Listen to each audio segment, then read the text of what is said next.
at the National Council for the Blind, we discovered, when I came, discovered that there's a thing like a division for colourblind. And of course my very first meeting was to have it disbanded. And it took 2 years after that for the National Council for the Blind to change its constitution. And it was LOFOB that drove that change.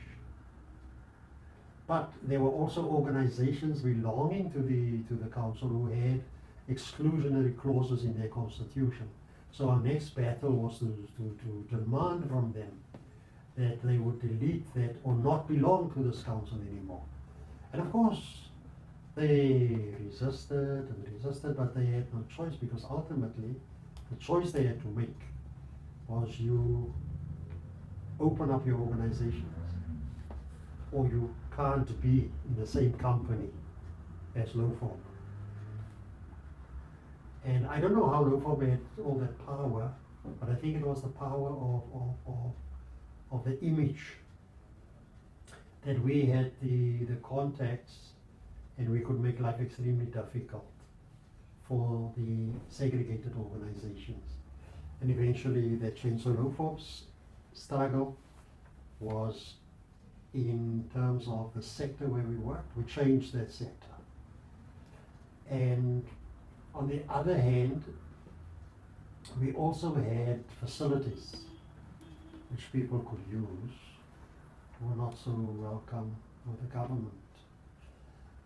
I had personally, in the oppression of the schools, the teachers, I had personally driven teachers, took them away, brought them to hide here at LOFOB.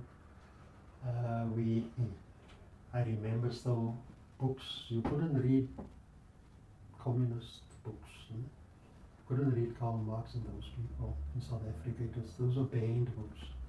And the people who read them had to hide them. And I hid it in the ceilings here at LOFOB. And I still to see if I had actually taken it out again. But we hid it in the ceilings.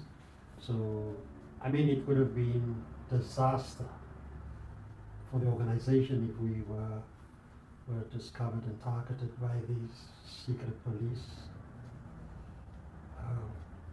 I don't know what would have happened. But you see, the government at the time had a way of blocking you, because it would be uncomfortable for a company to be supporting you if the government was saying to them, if you support us, you don't get government contracts or deals or things like that. But I think that's a little that we did. And then of course, on June the 16th was the big student uprising.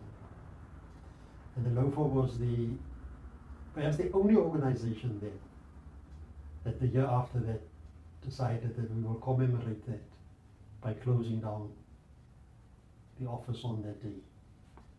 And so even before it became a public holiday, LOFOB has always had a public holiday on the 16th of June.